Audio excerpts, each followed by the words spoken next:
למדע אזרחי שותפים מדענים ואזרחים, המשתפים יחד פעולה לטובת קידום המדע. מי שיעזור לנו להבין את הפרספקטיבה של המדענים והמוטיבציה לשתף את הציבור הוא פרופסור אסף שוורץ מהפקולטה לארכיטקטורה ובינוי ערים בטכניון, שפרסם מחקרים רבים המתבססים על מידע שנאסף בידי אזרחים. באחד מהם למשל, הוא הצביע על ירידה חדה במספרן של הציפורים הנפוצות בישראל, לצד עלייה דרמטית במספר הציפורים הפולשות. שלום אסף, תודה שהצטרפת אלינו. שלום איילת. אסף, אני חייבת לשאול אותך משהו. איך אתה יכול להסתמך על נתונים שמגיעים מאנשים שאתה לא מכיר, אולי לא יודעים להבדיל בין דוכיפת לדרור לאלבטרוס, ואתה לוקח את הנתונים האלה ומשתמש בהם במחקר שלך? אני משתמש בהם בזהירות, ואני גם רואה את התמונה הרחבה. אני לא מסתכל רק על האיסוף של הנתונים, ותכף נחזור לנושא הזה, אני מסתכל גם מה קורה לאותם אנשים שמשתתפים במחקר. אז בואו נתחיל רגע מהנתונים, אם אפשר. מהמם. אז באמת, יש קושי להשתמש בנתונים, אבל צריך להיות הוגנים ולהגיד שגם בנתונים שאני בתור צפר דוגב, וגם אנשים מאוד מוכשרים, גם אנחנו טועים, כולנו טועים. כל מי שעושה את העבודה באקולוגיה, יש טעות מסוימת. ללא ספק יותר טעות אצל אותם אנשים, אבל אני באמת לא אבקש מאדם מהרחוב להבדיל בין סבכי שחור כיפה לסבכי שחור ראש. באמת זה קשה. אפילו אימא של הסבכי כנראה לא... האמא דווקא תבחין, אבל הרבה כאן בשירה, הסבכים חיים בתוך הסבך, זו בקשה גדולה מדי, ולכן לא אשתמש בנתונים האלה, אבל להבדיל בין דרור לאלבטרוס, או בין דוכיפת לדררה, שהיא תוכי פולש בארץ, כדי להבדיל ביניהם, יש סיכוי סביר שכמעט כל אחד מאיתנו יכול לעשות את זה. בטח עם קצת הדרכה, עם קצת הכוונה, עם קצת לימוד, והנה כאן מתחבר בדיוק החלק השני. אנחנו מתחברים עם קצת הלימוד וההדרכה, גם משפיע על אנשים, יש להם חוויה מאוד מעניינת, וכאן מקבלים שלם שהוא גדול מסך חלקיו. אז הנתונים לא משהו, אוקיי? אבל לשאלות ספציפיות, למינים מסוימים, אפשר בהחלט להסתמך עליהם. עובדה, חלק גדול מהמחקרים שמלמדים אותנו על ציפורים והתגובות שלהם לשינוי האקלים מגיעים מתוך מדע אזרחי, מתוך ספירות של אנשים בעולם כולו, בארצות הברית, באירופה, למשל ה-Christmas bird counts וסקרי רבייה, שעושים אנשים כמוני וכמוך, גם אם לא מקצועיים, לומדים. יש עוד יתרון גדול מאוד, יש מסה של נתונים.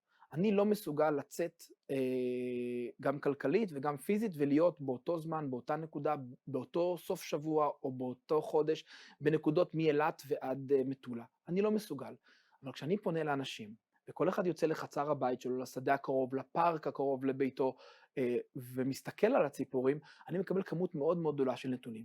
אז אפילו יש לי גם קצת טעויות, אפשר להשתמש, עוד פעם, להשתמש במסה הזאת כדי להבין בעצם את המגמות. אם אני אוסיף עוד משפט אחד, אם אפשר, יש הרבה אקולוגים שחלוקים על הגישה הזאת, וטוענים שצריך לעשות מדע יותר מסודר, רק עם דיגומים מסודרים, אבל יש לא מעט מחקרים כבר שמראים שהנתונים, לפחות לאותם, אם מתאימים את השאלה, ואותם מינים, לא מבקשים בין הסבכי שחור כיפה לסבכי שחור ראש, אלא כן בין הדרור, לדוכיפת, לדררה, למינים שמכירים ונפוצים, דווקא לגבי המינים האלה, המגמות שמתקבלים, והתוצאות שמתקבלות דומות מאוד, או לעתים זהות, גם לנתונים שמביאים המומחים. זה ממש מרתק, זה טיפה מחזיר אותי ככה אחורה לתקופה שאנשים אמרו, ויקיפדיה, אנציקלופדיה שכל אחד יכול לערוך, מה זה השטות הזו? מי ישתמש בדבר כל כך לא מדויק? זה טיפה מזכיר את זה, לא? אני חוזר עכשיו מזה שלימדתי שיעור ואמרתי משהו והקריאו לי משהו מתוך ויקיפדיה, אמרתי, אוקיי, אז הפעם ויקיפדיה טועה. ואז מישהו אחר הקריא לי את המשפט המדויק, אמרתי, לא, ויקיפדיה שוב פעם צודקת. כל כך מסכים איתך. כל כך מסכים איתך, ויקיפדיה הפכה למשהו מרכזי בחיים שלנו. באותה צורה יש מסה גדול של נתונים, מסה גדול של אנשים שעוברים על הנתונים, צריך לטייב, צריך לנקות, יש הרבה מאוד עבודה, זאת אומרת, המחקר לא נגמר בזה שמישהו מספר לך שהוא ראה ציפור בנקודה מסוימת. יש עבודה מאחורי הדברים האלה, של החוקרים, של האנשים מנהלים את בסיסי הנתונים, אבל אפשר להשתמש בנתונים האלה לשאלות מסוימות, וזה יעיל, ושוב, העובדה, זה באמת מאמר שפורסם על ידי קארן קופר, לדעתי ב-2014, שכמו שאמרתי, מראה שמעל 60% מהמאמרים שמתעסקים בהתאמות, או באדפטציה של ציפורים לשינוי אקלים, מגיעים מתוך מדע אזרחי, מתוך אזרחים, אנשים פשוטים שאספו נתונים, שוב, לפעמים אפילו על סבכיים כאלה, כמו שאמרנו קודם. וחוץ מלאסוף נתונים, זאת אומרת, ממש לעשות תצפיות ולהגיד ראיתי את זה, ראיתי את ההוא, מה עוד אזרחים יכולים לעשות כדי להשתתף במחקר? אז שוב, יש המון המון סוגים של מדע אזרחי. אני מתעסק, בגלל אופי המחקר האקולוגי, אותי מעניין לאסוף, הטבע הוא מורכב, מעניין אותי לאסוף אינפורמציה ולנטר, זאת אומרת, לניטור, לאסוף, לדעת מה קורה עם הטבע במקומות שונים, במצבים שונים, בתנאי זיהום שונים, אקלים שונים, עירוני, חקלאי, אלה שאלות שמעניינות אותי. הזכרת מחקר קודם למינים הפולשים, אנחנו רואים עוד פעם עלייה במינים מקומיים, סליחה, עלייה במינים הפולשים, ירידה במינים המקומיים, ולא יכולנו לדעת את זה בלי ניטור, שקרוב ל-15 שנה, על ספירת ציפורי הבר בחצרות הבית, מובילה שלומית ליפשיץ והחברה להגנת הטבע, לא היינו יכולים לדעת את הדברים האלה. אין איזה גוף שמנטר כרגע בארץ בצורה כזאת רחבה, והלוואי שיהיו דברים כאלה, הלוואי שבעולם מתוקן, בסדר? איילת, הייתי מת שהמדינה, והמדינה משקיעה, יש את המארג, היא עושה, אבל הייתי מת שהמדינה תעשה ניטור גדול בכל מקום בארץ, אבל זה לא ריאלי. לא בציפורים ולא בזיהום אוויר ולא בהרבה מאוד דברים שמעניינים את הציבור, שמעניינים אותנו, אנחנו חיים משבר אקולוגי מאוד מאוד גדול, ולכן הדבר חוזר אלינו המדענים, ואנחנו פונים לציבור ומבקשים מהם את העזרה שלהם. אז אפשר לעשות דברים פשוטים כמו להסתכל לדווח על כלנית שראינו פורחת, על צבעוני, על חצב, על פרג או כל דבר אחר. זה סוג אחד, דיווח ספורדי כזה, רנדומלי, האיכות של הנתונים הזאת היא באמת נמוכה יחסית, אבל נקבל הרבה מאוד מהנתונים האלה. אפשר לבקש מאנשים לפעול בצורה מסוימת, על איזשהו פרוטוקול, זה נתונים שאני עובד, שמנסים לבקש מאנשים לפעול על איזשהו משהו כמעט כמו דיגום אקולוגי, מדעי חוץ מהאיכות של הדוגם, ויש הרבה דברים, למשל, קולגות שלי בצרפת עושים ניסויים, אנשים שמים ליד, זה דבר מדהים, אפליקציה, שאתה שם משטח האכלה לציפורים, ואתה מסתכל איזה ציפור אוכלת עם איזה ציפור, מי חבר של מי, האם הדררה חברה של הדרור, האם הדרור חבר של הירגזי, האם תמיד שהירגזי מגיע למשטח האכלה, השחור בורח, ובעצם אנחנו לומדים כאן שאלה שהיא בכלל לא שאלה של שמירת טבע, שאלה של חברות אקולוגיות, חברות של ציפורים, ומה החוזקה, שזה לא נעשה במקום אחד, או בכמה מקומות, נגיד, איפה שאני גר, או איפה שאני חוקר, על הטכניון במקרה הזה, זה נעשה בכל צרפת. אנשים משחקים את המשחק הזה, ואנחנו לומדים המון דברים על אינטראקציות בין מינים, לא היינו יכולים לקבל כזה דאטה, בסיס נתונים בשום מקום, ואנשים שעשו את המשחק הזה, הם בעצמם מגלים, הם חווים את הלימוד, ושמדברים איתם, אנשים שחקרו אותם, ובעצם עשו שאלונים או שיחות עם אותם, אנשים גילו עד כמה הם נהנים כמובן מהחוויה הזאת, כמה הם למדו, וכמה זה תרם לקשר שלהם לטבע. אז טוב, קצת הרסת לי את השאלה הבאה, כי השאלה הבאה שלי הייתה, אם זה לא קצת ניצול, אם זה לא דרך קלה למדענים להשיג המון עוזרי מחקר בחינם. קודם כל זו דרך קלה. נתחיל מזה שזה לא קל, אתה אומר. לא, זה לא קל, ואני גם בימים אלו עובד ביחד עם ספירת הציפורים בחצרות הבית, עם שלומית ונירית, שמובילות את זה, ולנקות את הנתונים ולהתמודד, זה הרבה מאוד עבודה. בסדר? וכבר אמרנו שלא תמיד הערך של הנתונים הוא מספיק גדול, אז יש לנו הרבה עבודה של ניקוי, זה לא פשוט. זה בכלל לא פשוט. אבל מעבר לדבר הזה, אין כאן עניין של ניצול לדעתי, בשום צורה שאנשים בוחרים להצטרף, הם בוחרים להצטרף כי הם נהנים, כי הם לומדים. אני לא מזמן סקרתי 70 מאמרים שהתעסקו בתועלות של מדע אזרחי, וכמעט הדבר הראשון, קודם כל אנשים נהנים, זה כיף להם, באמת אנשים לומדים, והלמידה היא חשובה להם. בנוסף הם מרגישים קשר למקום, הרבה מקשר לקהילה, קשר לטבע שמתחזק בעקבות כל הדברים האלה, וזה תורם להם בסוף, עוד פעם, לרווחה שלהם, ל-well-being של אותם אנשים. ולכן, לדעתי לא מדובר כאן ניצול, זהו אני חושב. אתה חושב שהכיוון שאנחנו הולכים עליו זה יותר מדע אזרחי? זאת אומרת, אם נקיים את השיחה הזאת עוד 10 שנים, זה יהיה משהו שכולם יכירו, מתודולוגיה מאוד מבוססת ביותר תחומי מחקר? יש איזה באז עכשיו סביב מדע אזרחי, זה מאוד פופולרי, זה עולה, זה צובר תאוצה, זה מעין הרבה אנשים, אני אוהב להיזהר מזה. דיברת על ניצול לפני כמה שניות, ואני מאוד מפחד מהניצול. למשל, יש אנשים שטוענים שאפילו להעביר שאלונים, זה סוג של מדע אזרחי. ושוב, כאן יש לנו נבדקים שזה הנושא, אני לא מסכים עם זה, אני חושב שצריך לדעת בדיוק מתי כדאי ומתי לא כדאי של מדע אזרחי. כדאי כשהשאלות הן פשוטות, כשהדברים קלים, שוב פעם, חוזרים לדוגמה קודם. אם זה בשני סבכים מאוד דומים, מאוד קשה. אבל אם זה בין דרור ודוכיפת, מינים שיחסית קל להבדיל ביניהם, או דררה, או דברים אחרים, כדאי.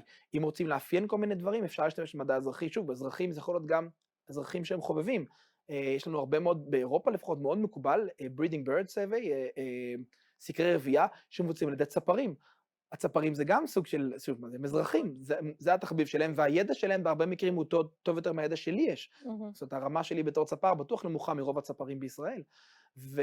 אז אם אנחנו מרחיבים צפרים, חקלאים, יש פרויקטים שעובדים עם חקלאים, עובדים עם חקלאים ולוקחים, החקלאים בעצם לוקחים נתונים מהם, החקלאים לומדים, חוזרים להכיר, יש לנו בעיה מאוד קשה של, אנחנו קוראים לה extinction of experience, מאבדים את חוויית הטבע. חקלאים שפעם חיו את הטבע, היום פשוט מרססים, עושים הכל בצורה די אינטנסיבית, ודרך מדע אזרחי חוזרים חזרה לראות את הטבע שהם למדו פשוט להרוס, ולראות את התועלות שיש להם מהטבע הזה. אז בעצם מדובר כאן על תהליך מאוד גדול, כן, אז קצת תשובה ארוכה לשאלה קצרה, אני חושב שזה יגדל, אבל אני רוצה שזה יגדל בזהירות.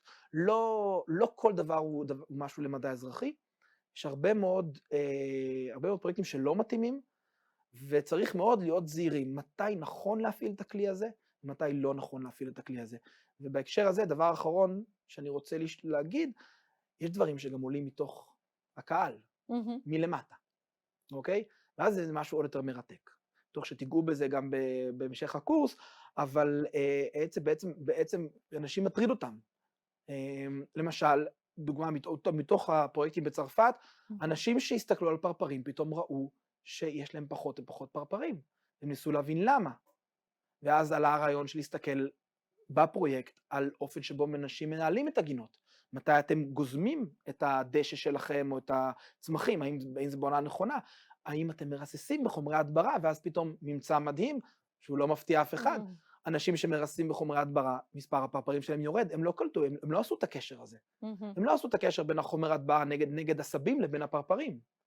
ופתאום כשאתה מגלה את הדבר הזה, יש לך את הקליק הזה, גם לבן אדם עצמו, וזה משפיע על ההתנהגות שלו, לטובת שמירת טבע, אוקיי? גם לפרפרים כמובן, וגם במדע אנחנו מוצאים תגליות חדשות שלא יכולנו שוב בכזה קנה מידה. זה באמת נפלא, ואני רוצה לסיים ככה בשאלה אחרונה, נניח שמדען או מדענית ששומעים אותך עכשיו מעוניינים לשתף את הציבור במחקר שלהם, אז הם כבר הבינו את השורה הראשונה הכי חשובה, של לראות אם זה בכלל מתאים, מה עוד הם צריכים לדעת לפני שהם קופצים למים? קודם כל שהציבור יש לו את הרצונות משל עצמו, וצריך לכבד את הציבור. גם כאן, אחד הדברים הבסיסיים במחקרים, בפרויקטים שאני מעורב בהם, מדע אזרחי, שאנחנו חוזרים לציבור. דיברנו בפגישה קודמת על תקשורת המדע, אז בהקשר הזה אנחנו מחזירים את הידע אל הציבור. חשוב מאוד אחרי כל ספירה כזאת להוציא דוח ולספר מה קרה, אחרי כל מאמר לתקשר. אז דבר ראשון, הציבור הוא בעל עניין, צריך להתייחס אליו בכבוד, זה לא לנצל אותם בשום צורה שהיא. זה הדבר הבסיסי. הדבר השני, זה צריך לדעת להתאים את השאלה ואת הפרוטוקול לקהל שאנחנו רוצים. אם זה קהל של צפרים חובבים, זה סיפור מסוים, אם זה קהל של חקלאים, זה סיפור אחר, לראות מה מעניין אותם. אם זה קהל רחב, איך אפשר לקשור אותם, מהי המוטיבציה שלהם. אפשר לקשור אותם בצורת תחרות, ואז משהו תחרותי שאנשים מתחרים ביניהם ונהנים מהמשחק או מהתחרות הקהילתית. אפשר לקשור אותם בעזרת גילויים של דברים חדשים, או להוציא אותם כמו שנגיד עכשיו, כולם גילו בקורונה, והיה לפני תקופה קצרה את משבר הקורונה, ועדיין בעצם, ואנשים פתאום גילו את הגינות ליד הבית שלהם, ואנשים מתחילים לגלות כל מיני דברים, אז הגילוי הוא גם דבר שמאוד מעניין.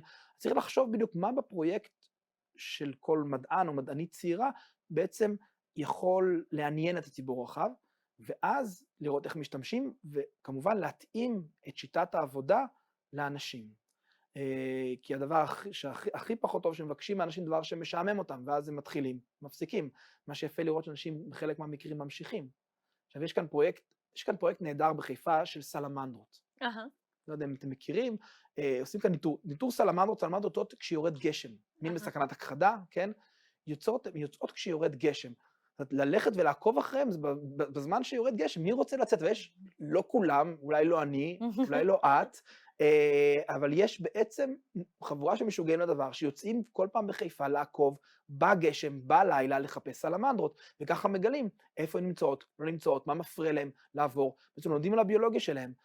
חבורה קטנה, אז להם אפשר להתאים פרוטוקול מסוג מסוים, מאוד dedicated, שלהם מבינים את העניין, זה חשוב להם. זה לא יתאים לציבור הרחב, לצאת בגשם ב-12 בלילה. אז שוב, להתאים, ההתאמה, לתפור, בעצם תפירה ותפירה מאוד עדינה, וגם, אולי כבר אמרתי את זה, אבל אני אחזור, להבין, זה לא קסם. מדע אזרחי זה לא איזשהו משהו קסם. זה הרבה מאוד עבודה של החוקרים ומי שמארגן לתחזק ולהפיק דבר כזה, ואם אין סיבה לנתונים בצורה מאוד רחבה, או משהו מאוד מעניין את הציבור, כדאי לעשות את המחקר לבד בשקט, ואנחנו יודעים לעשות גם את זה בצורה מאוד טובה. תודה רבה לך, אסף. אני חושבת שנתת כאן כמה נקודות ספוט און לכל מי שחושב להתחיל מחקר של מדע אזרחי. אז תודה רבה לפרופסור אסף שוורץ מהפקולטה לארכיטקטורה ובינוי ערים בטכניון.